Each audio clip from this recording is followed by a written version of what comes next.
Let's begin by waving and greeting to our friends joining us via Zoom, and Zoomies waving to us Roomies. Good morning. Good morning. Welcome to the Unitarian Universalist Congregation of Lynchburg. Here we gather in a spirit of freedom and friendship. Ooh, I got louder. Whoever you are, whatever your beliefs, whatever your age, whatever your gender identity, and whomever you love, you are welcome here. And I hope you're dressed warmly enough.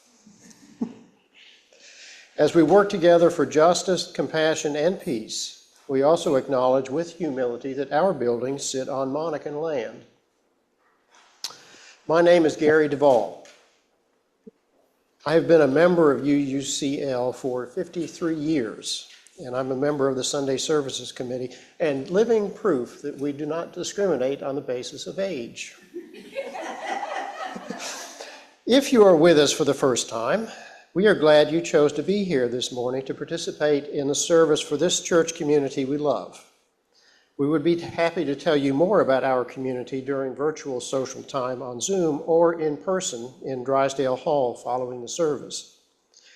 If you would like to receive our monthly newsletter and Friday email updates, you can fill out one of the yellow cards in the pocket on the back of the seat in front of you and drop it in the offering basket. If you're on Zoom, you can fill out the contact form found on the home page on our website at uulynchburg.org. You may also wish to join our Facebook group. For those of you on Zoom, please note that the order of service is in the chat to the right of your screen if you're using a PC. If you're using a phone, the link is at the bottom of your screen. And we've got a couple of announcements. One is an invitation to join the Alliance Thursday at noon for lunch at Westminster Canterbury. Who should you contact about that? Reach out to Molly. Molly McLennan is the one to contact about that. Or Becky, or Pat, or I'm not sure who else, but there's got to be somebody else. Jim, you had something.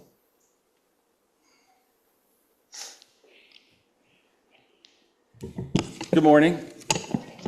I'm Jim Billings. I'm technically the acting president of the UUCL Board of Trustees. I just wanted to make an announcement, a couple of announcements.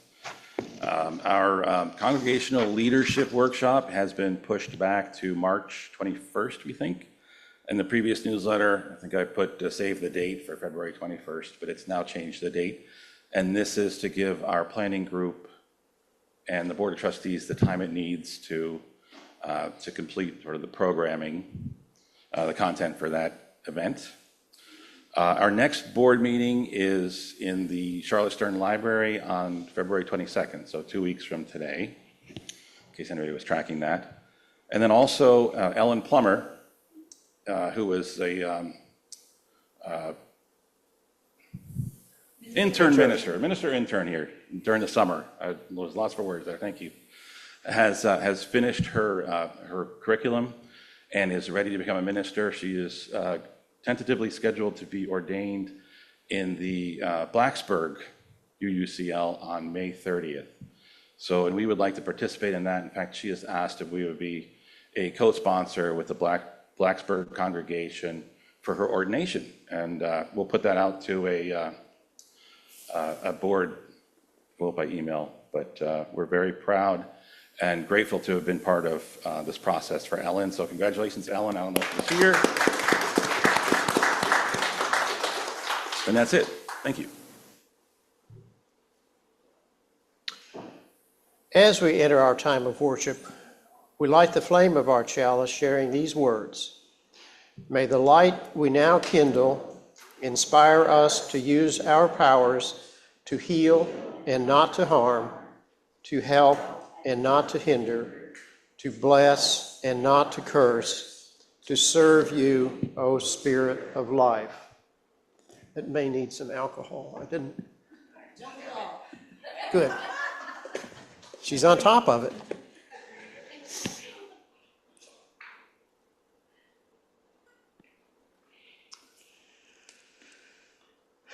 Our opening words this morning are entitled, Let Your Body Tell the Truth, and they were written by Gretchen Haley.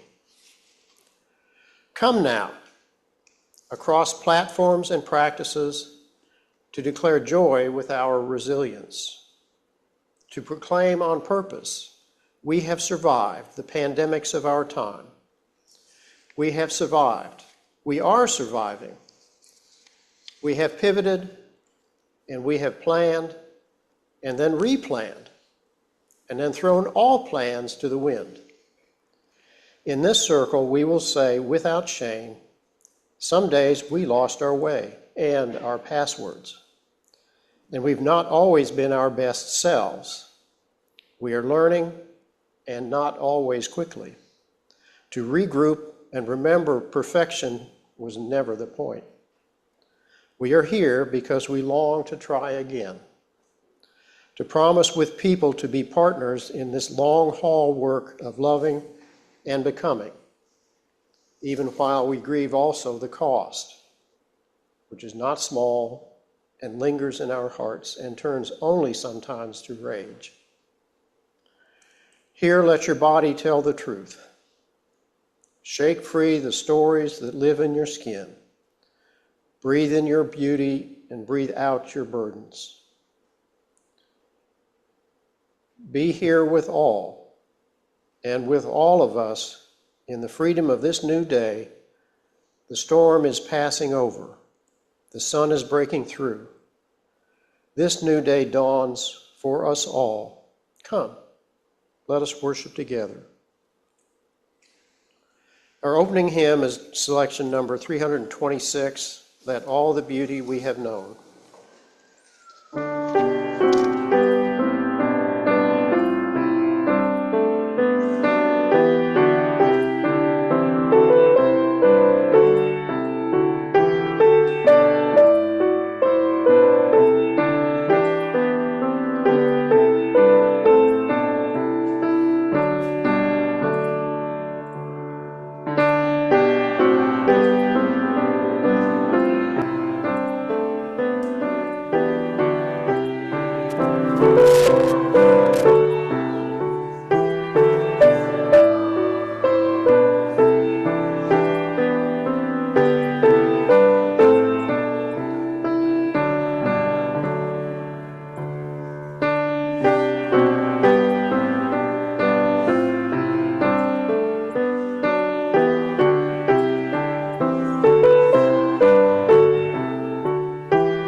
We're a little sparse on children this morning, but luckily I have so many young at heart, eager folks to be read to. So I have a really... I totally understand. I don't think I'd be able to get up off this floor either. So my book today is called The Brave Little Parrot. And it is a Buddhist story of resilience and hope. Once, long, long ago, in a far distant past, the Buddha came to life as a little gray parrot living in a beautiful green forest. Many different kinds of animals lived there too, and the forest was home to them all. High above this forest, in places hidden among the clouds, long-lived goddesses and gods enjoyed lives of luxury and ease.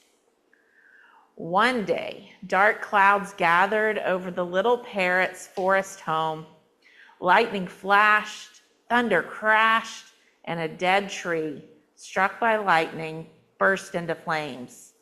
Soon sparks began to leap from tree to tree, setting the forest ablaze.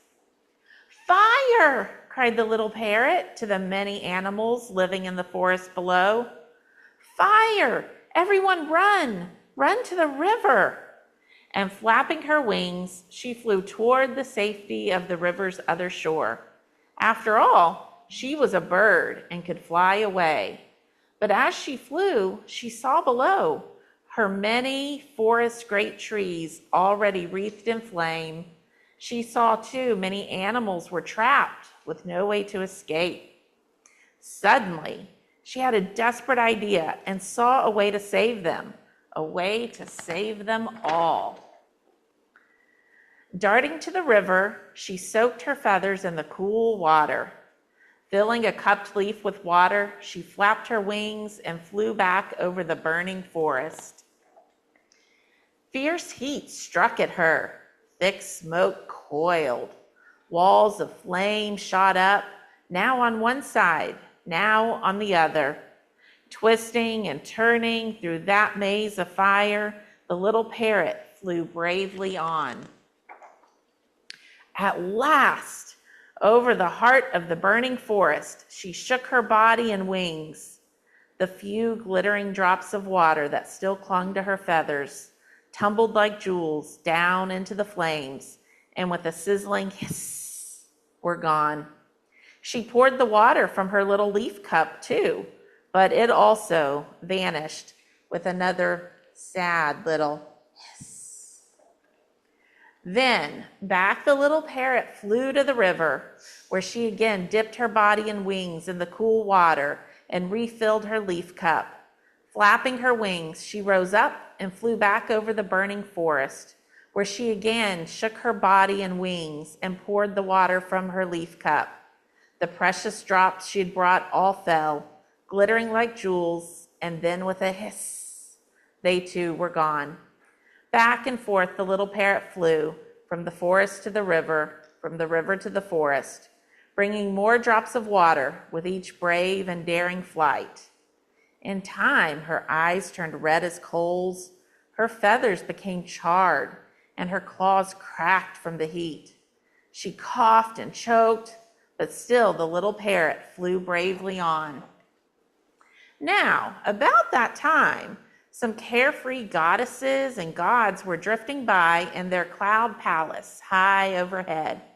Lounging in comfort, they were eating and drinking, talking and laughing, even as many animals cried out from among the flames of the burning forest far below. One of the gods happened to glance down, and seeing the little parrot flying below, exclaimed, "Ah, look at that foolish little bird, trying to put out a raging forest fire with a few sprinkles of water? It's ridiculous," said a goddess, looking down to where the first god pointed. "Quite absurd," agreed the others. "Can't she see it won't work?" said the first god. "She's going to get herself hurt, or worse. I must stop her." Putting down his golden bowl and silver cup, he transformed himself into a great golden eagle, and leaping from the cloud palace, flew down to where the little parrot was still flying bravely on through smoke and flame. Turn back, foolish little bird," ordered the great eagle. "A few drops of water can't save a burning forest. Turn back now and save yourself before it is too late." "Great eagle," coughed the little parrot.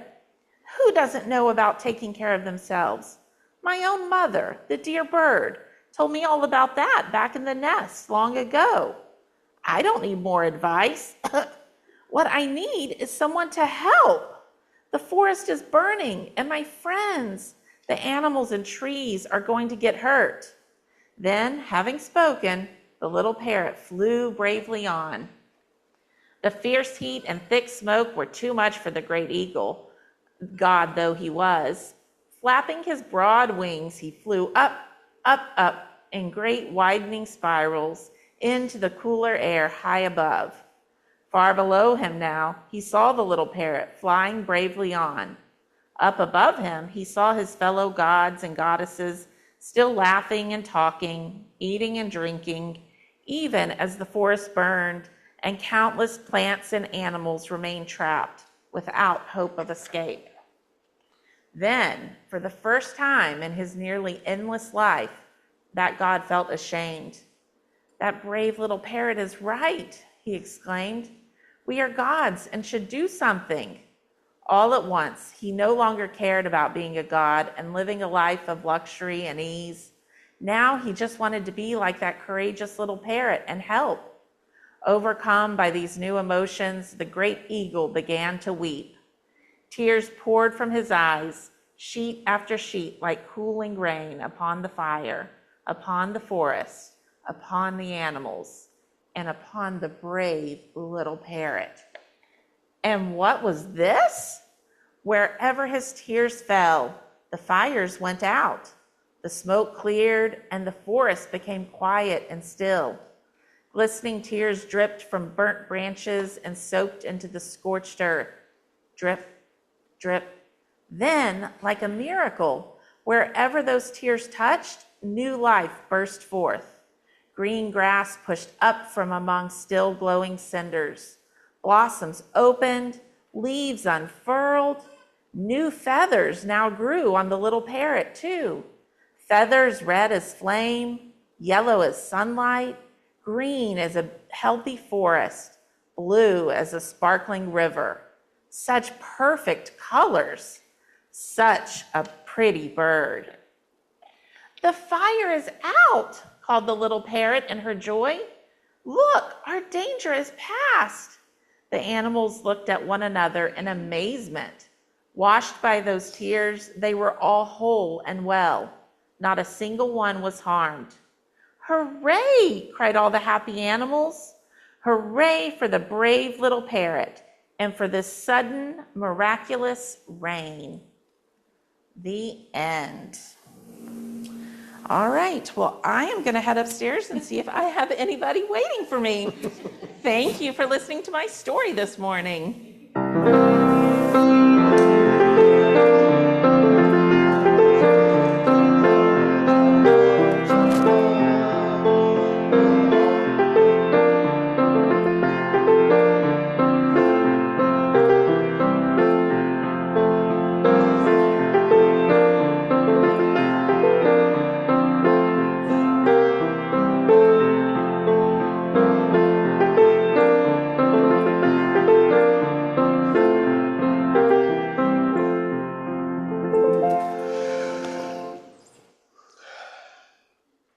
The ministries of our church are supported by the love, talents, and efforts of our many volunteers and staff, as well as the monetary support of our members and friends. If you have found this church to be of value in your life, then I invite you to be generous, as the morning offering is now freely given and gratefully received. If you're on Zoom, you can send a check to the church at 818 Court Street, Lynchburg, Virginia, or you can contribute using Venmo. There's a link and QR code on our homepage at uulynchburg.org.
Our meditation this morning was written by Rebecca Savage.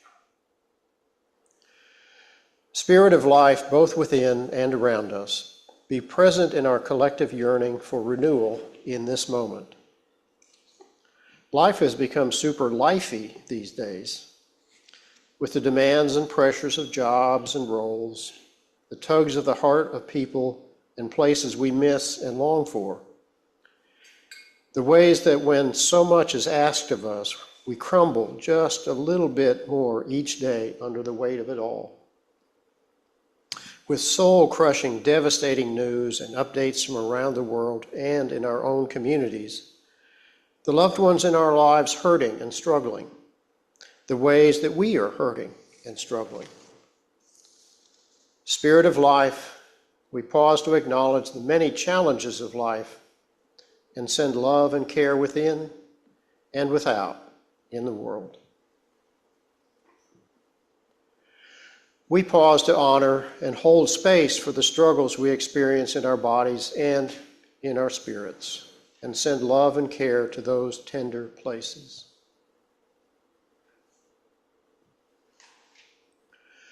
We pause to receive the abundant mystery and grace, the power of love that is greater than ourselves to heal and nourish us.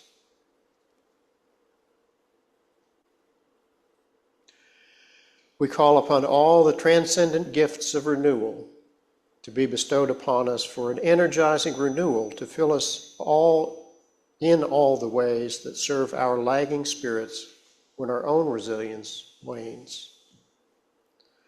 We give thanks and gratitude for the sweetness of renewal so that it may linger in us, be amplified and multiplied towards healing and wholeness.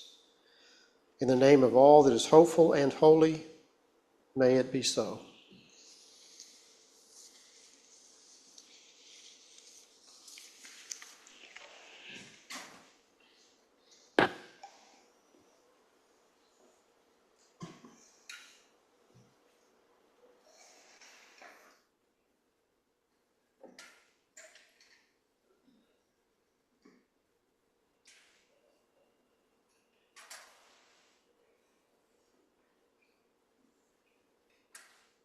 So before Mom sings,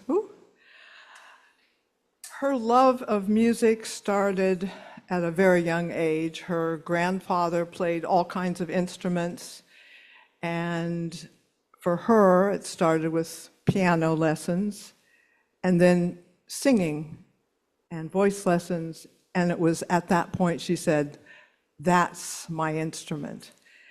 And thankfully, she gave that love of singing to me as well, so I'm ever grateful. Mom sang throughout college, and then after her first husband died in Tunisia in World War II, she decided to join the Red Cross, and that was when she also was able to share her love of music and her singing.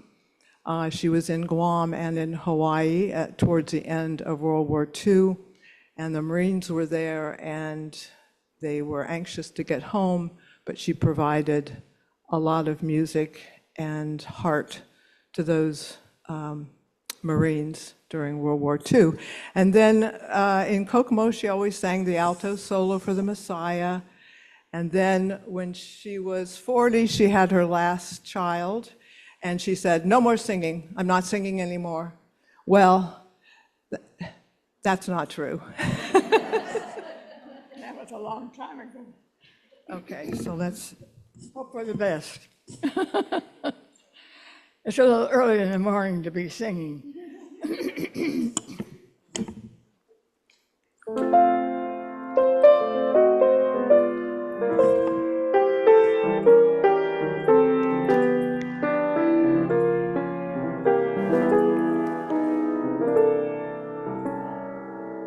I'm gonna love you as nobody's loved you. Come rain or come shine.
This annual poetry service has been going on for, I'm not sure exactly how long, but a long time, 20 years or more. And we've got 1, 2, 3, 4, we've got about 6 participants today, and perhaps more who haven't said anything to me. Dick, I'm going to ask you to go first. He was kind of voluntold in a Sunday Services Committee meeting that he would be participating. Okay. Maybe. Bring up my Peg's going to be a hard act to follow. The first poem is one I wrote called Who, What, or Why. Who am I? What am I? Why am I? Am I just that guy in the mirror? Was I the guy standing with a lovely lady when I said I do? Was I just the guy who left for work 5 days a week? Is there more to me than I see or know?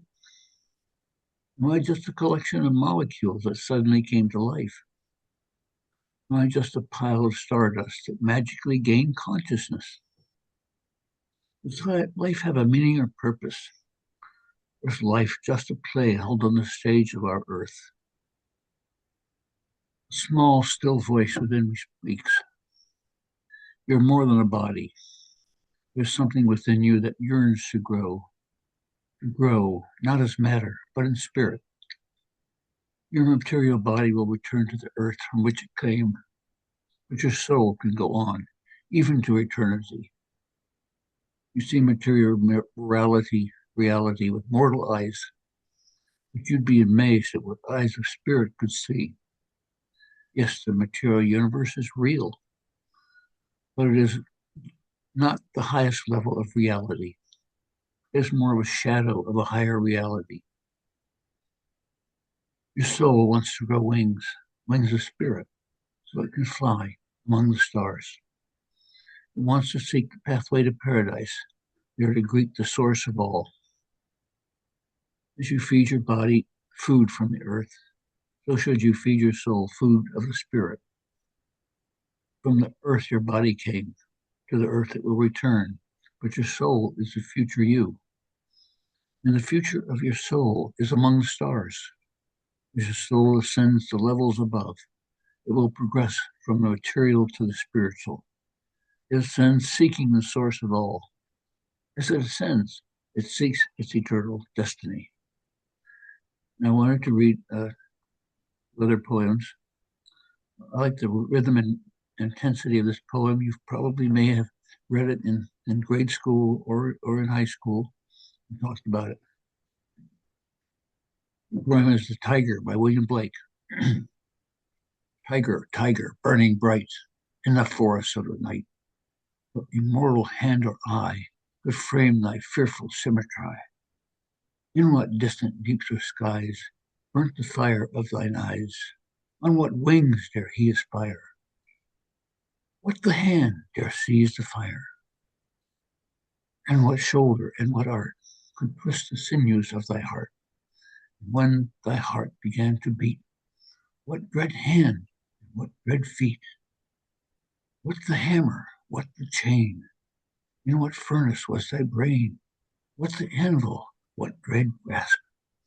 Ere its deadly terrors clasp? When the stars threw down their spears and watered heaven with their tears, did he smile his work to see? Did he who made the lamb make thee? Tiger, tiger, burning bright in the forest of the night, what immortal hand or eye to frame thy fearful symmetry? I like the rhythm and mysticism of another poem. I was going to read it, but I'm not going to read the whole thing, but I suggest you might want to read it sometime. The title is Kublai Khan. Kublai Khan was an emperor who started a dynasty in China. It was written by Samuel Taylor Coleridge. And it's also called A Vision in a Dream or a Fragment because it was fueled by a dream that was fueled by opium. So it's quite mystical and intense. I'll leave that one for you to read, but I wanted to leave you with one thought, which is worthwhile, and that is I'd like to end with hope. And hope is a poem by Emily Dickerson. Hope is the thing with feathers that perches on the soul and sings a tune without the words and never stops at all. The sweetest in the gale is heard, and sore must be the storm that could have bashed the little bird that kept so many warm. I've heard it in the chillest land and on the strangest sea, yet never in extremity it asked a crumb of me. Hope is a thing with feathers that perches in the soul and sings a tune without the words and never stops at all. The sweetest in the gale is heard, and sore must be the storm that could have bashed the little bird that kept so many warm. I've heard it in the chillest land and on the strangest sea, yet never in extremity it asked a crumb of me. Amen. Thank you.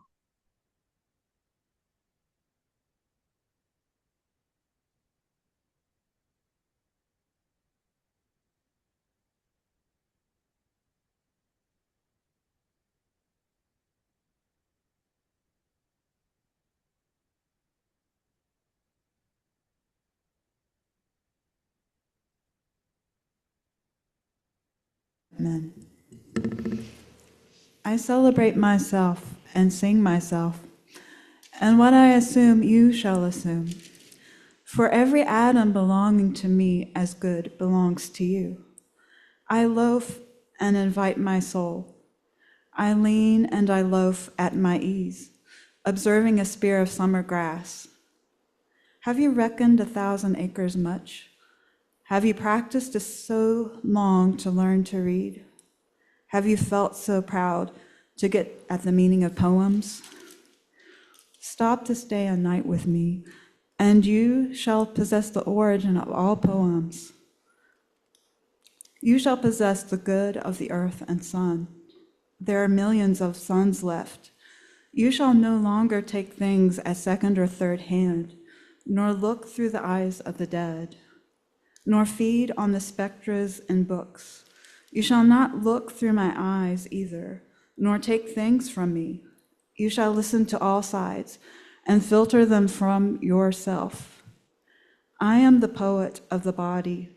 I am the poet of the soul. The pleasures of heaven are with me, and the pains of hell are with me.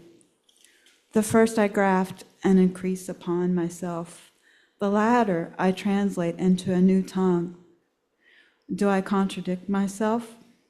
Very well, then I contradict myself. I am large, I contain multitudes. Failing to fetch me at first, keep encouraged. Missing me one place, search another. I stop somewhere, waiting for you.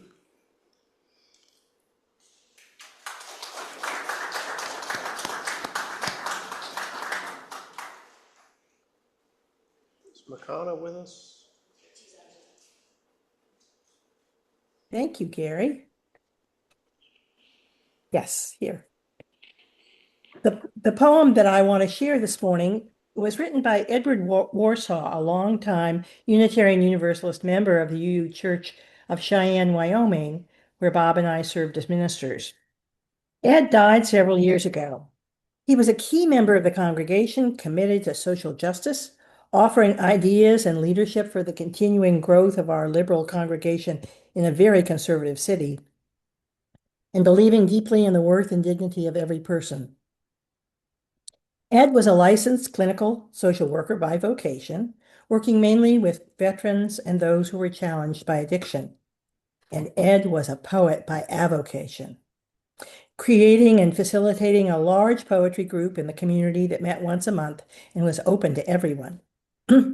Ed believed that there is a poet deep inside each one of us, and he felt it was his mission to encourage that poet to step out and find their voice. We at the UU Cheyenne Church had an annual poetry Sunday, just like you do here in Lynchburg. And I am very appreciative to have the chance to share with you one of Ed's poems. Ode to God, the Ultimate Power, which was written on February 10th, 2006. Ed grew up Jewish and was a religious humanist, and like many of us, struggled and reflected on the meaning of and the concept of God, the great mystery, as well as the power of science. And I know Ed would be very glad to know his poetry was being appreciated here in Virginia. Ode to God, the Ultimate Power. The story of God is a love story, greater than all love stories, for it is the tale of agape, of divine love for creatures embedded in their creative world, so webbed together that to say life is spontaneous is to miss the point of creative regeneration. The sign points to cosmic infinity are like all metaphors, pointing two ways or several directions, like an inverted compass, like a spinning gyroscope, always moving and pointing in the perpetual dance of life, spinning and tumbling with energy. God is the universal creative energy, anthropomorphic, but also very much anti-anthropomorphic as well. Christians and Muslims have both horns, to the great equation making them both right and both wrong together. To step outside their boxes is to know that humans are both servant and master. To become master, one must master servanthood, and to become servant of God, be master of one's own life and destiny without dogma or doctrine and pride or prejudice. The importance of creation was not the tempter, but the introduction of maturity into the fairy tale existence of naive unreality, revealing a double quest between creator and creation. As creatures, we claim organic birthright in the great contest of life and death. But as servants and masters, we claim part of the flame of discovery and science. The fiery chalice of truth and light, which coupled with our organic passions, forces us to discriminate between the fragile cells of life and the engines of death. The evil in this world is the evil of abundance, having the ultimate power of life and death over innocence and fragile seeds of becoming, shaping the next generation with our bad habits. In a destiny where we can be anywhere and everywhere, having the ultimate power of life and death, and the technology to exercise extinction with no discrimination, makes us butcher of the world. And we also have the capacity of rectitude, the capacity for forgiveness and love, the instinct to enhance and save the web of life, and the ability to plan and improve our world. This conflict between poet and engineer, to both savor and to dominate the current scene, to become creative and open to positive change, underscores our progression from beast to Messiah. Thank you.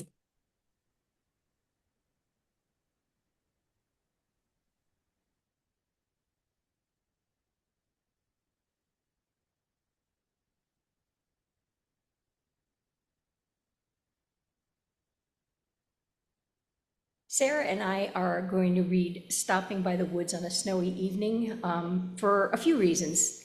Look outside, that's one. But it also brings to me a sense, a reminder that there are times we need to pause and we need to see the beauty, as cold as it might be, and also how, to me, the horse represents the rest of the world going, what are you doing? Slowing down. There are things to do. We have to keep going. And I think there's so much wisdom in this poem that there are sometimes we need to stop. Am I going first? Okay. Whose woods are these? I think I know. His house is in the village, though. He will not see me stopping here to watch his woods fill up with snow. My little horse must think it queer to stop without a farmhouse near, between the woods and frozen lake, the darkest evening of the year. He gives his harness bells a shake to ask if there's some mistake.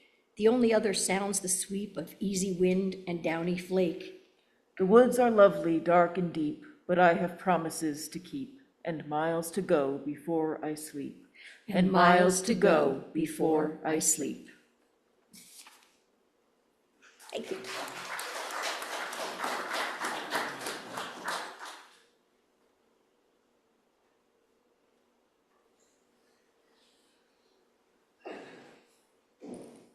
Okay, my sister Patricia shared this with my WhatsApp group for my family yesterday, and I just thought I wanted to share it with you.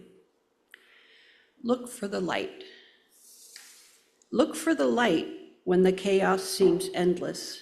Look for the light when the bigotry blares. Look for the light when the anger is shouting. Look for the light when you can't quell your fears. Look for the light in the beauty abounding. Look for the light in the words of the just. Look for the light in the song of a stranger. Look for the light within each of us. And that was written by a friend of hers named Remy Fonseca Bauer, who happens to be the lead of her chorus at her church. So I just thought that was beautiful.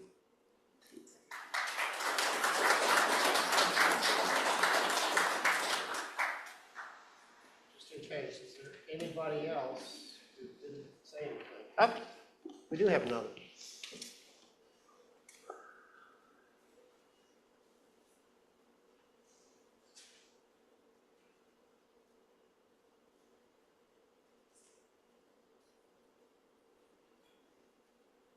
Well, I'm Bob Morris, and I hadn't signed up because we often have more people wanting to read poetry than we have time to read them. But this is a poem from Lynn Unger, who is a wonderful Unitarian Universalist poet who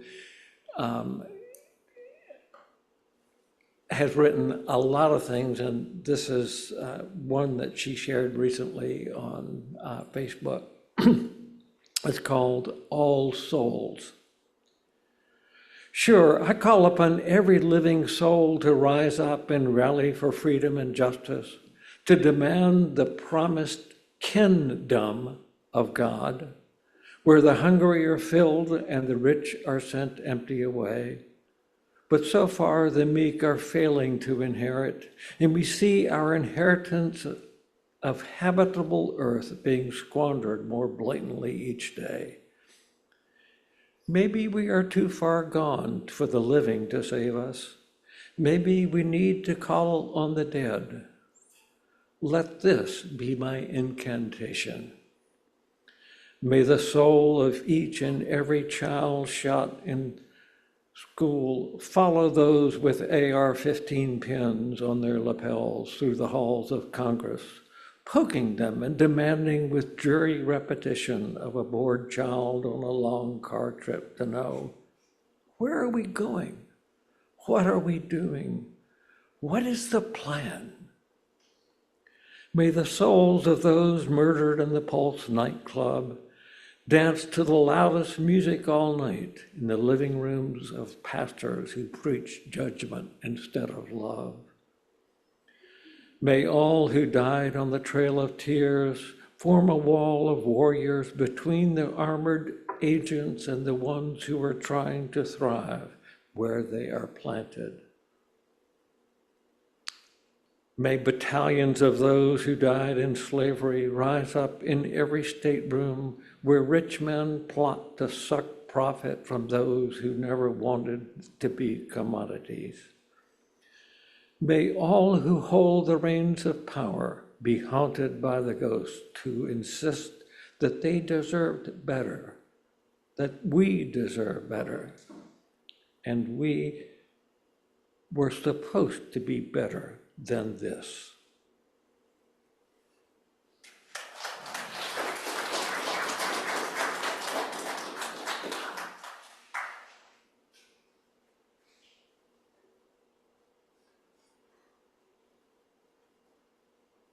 I just have one more thing. It's not technically a poem, but it's very poetic. So I thought it would be a good way to end this session of the thing. I sense the world might be more dreamlike, metaphorical, and poetic than we currently believe, but just as irrational as sympathetic magic when looked at in a typically scientific way. I wouldn't be surprised if poetry, poetry in the broadest sense, in the sense of a world filled with metaphor, rhyme, and recurring patterns, shapes, and designs, is how the world works. The world isn't logical, it's a song. And that's a passage from The Bicycle Diaries by David Byrne, which is a really beautiful book.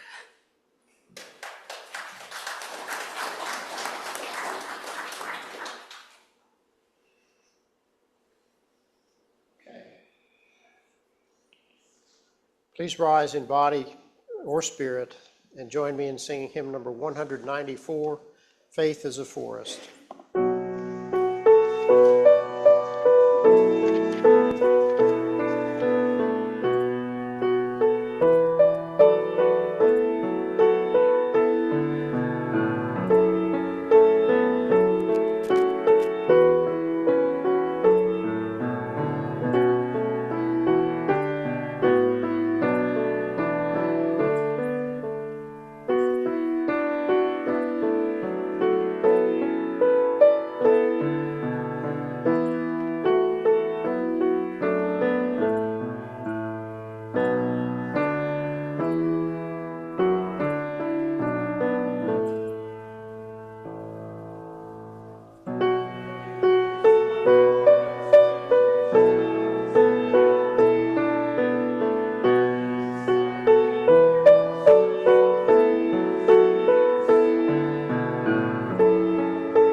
As our service draws to a close, we extinguish the flame of our chalice as we say these words together. We extinguish this flame, but not the light of truth, the warmth of community, or the fire of commitment. These we carry in our hearts until we are together again. Our benediction is a selection entitled Democracy's Benediction. It was written by Lucas Hergert, maybe, or Hergé, I don't know. Hergert. We are democracy, unruly, unfinished, unrelenting. People of rebellious joy taking to the streets, underground resilience resisting complacence, the pleasure of activism organizing into simple hope. We are democracy, people of principles taking on principalities, witnessing the worth of those called unworthy, justice just now gaining ground, integrity of interdependent existence extending living democracy in heads, hands, hearts. We know that democracy can die, ossify, brittle byproducts of bygone idealists, plotting politicians pirating votes, corporations cannibalizing our care for the world. Look, it can wither, distend, come to an end. Democracy, today we will love you alive, make you ours, make you thrive, and vote as though our hope is on the line.